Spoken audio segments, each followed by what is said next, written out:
Hello बच्चों, let's see this question. The difference between a two-digit number and the number obtained by interchanging the digit is 36. What is the difference between the sum and the difference of the digits of number if the ratio between the digits of number is 1:2? तो चलिए इस question को solve करते हैं। तो की concept अगर मैं इस क्वेश्चन अप्लाई करूं तो जनरल फॉर्म ऑफ नंबर अगर मैं लिखिए जनरल फॉर्म ऑफ नंबर, अगर एक नंबर दिया है ए बी सी तो जनरल फॉर्म इसका लिख सकते हैं। ये ए जो है वो 100th प्लेस पे है तो 100 ए प्लस में ऐसे लिख सकते, ये 10th प्लेस पे है 10 बी प्लस में सी, इस तरीके से मैं लिख सकती हूँ। तो चलिए इसकी कंसेप्ट को यूज करते हुए इस क्वेश्चन को सॉल्व करते हैं। अब जो डिफरेंस दिया, देखिए difference between two digit number and the number obtain by interchanging the digit is 36 है। इसका मतलब मैं क्या लिख सकती हूँ, since the number is greater than the number obtained on reversing the digit, जो नंबर था वो क्या है, ग्रेटर है उसके रिवर्स करने पे डिजिट को, तो लिखेंगे since the number is greater than the number obtained on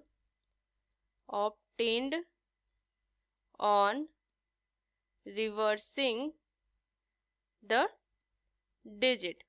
तो यहाँ से क्या लिखेंगे, सो द 10th प्लेस जो हो जाएगा, so the 10th place 10th digit is greater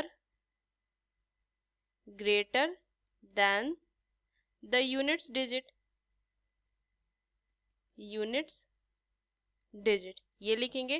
तो यहाँ से देखिए ये मेरे रेशियो कितना दिया है, the ratio between the digit of the number 1:2, तो लिख सकते हैं let the tens and units digit be 2x and x, ये ले सकते हैं रेस्पेक्टिवली। अब अगर मैं क्वेश्चन के अकॉर्डिंग इक्वेशन देखूं तो क्या लिख सकते हैं, इसको जनरल फॉर्म के रूप में अगर मैं इसको लिखूंगी तो क्या हो जाएगा, 10 इंटू 2x प्लस में x माइनस में 10x प्लस में 2x is equal to 36 according to question में लिख सकती हूँ। फर्दर सॉल्व करेंगे तो क्या वैल्यू आ जाएगी, 9x is equal to 30x, so x is equal to 4। x की तो वैल्यू आ गई, अब मुझे रिक्वायर्ड डिफरेंस फाइंड करनी है। यहाँ से what is the difference between the sum and the difference of the digit of number if the ratio between the digit of the number 1:2।